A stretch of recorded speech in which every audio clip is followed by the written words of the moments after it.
ناظرین عوامی نیوز میں خبروں جو سلسلو جاری ہے. ان وقت کے بیرا سٹی میں خبر ڈیندا ہلوں تو بیرا سٹی کے گوٹھ مچھر کے رواسی شادی شدہ عورت گلشان مسکان پنجے مرس عتیق الرحمان وسترو سان گڈ اگونے مرس ۽ گوٹھ کے باسرن خلاف بیرا سٹی پریس کلب اگیاں سخت احتجاج کندے ٻڌايو ته میرا نام گلسیا ہے. مجھے عتیق الرحمان کا ہوا کر کے نہیں لے کے آیا بلکہ سلیم اللہ ہوا کر کے کراچی سے لے کے آیا. زور زبردستی نابالغ کی عمر میں میرے ساتھ نکاح کیا. اس کے بعد 10 سال میں ان کے گھر رہی.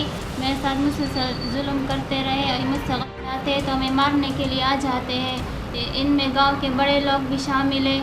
سلیم اللہ، خلید، بہت خان، قربان، فرقان، ضمیر، امیر، فاد، Mir Muhammad, S P Naushahro Feroze, D S P Naushahro Feroze, S H O Naushahro Feroze وزیر اعظم عمران خان میں اپیل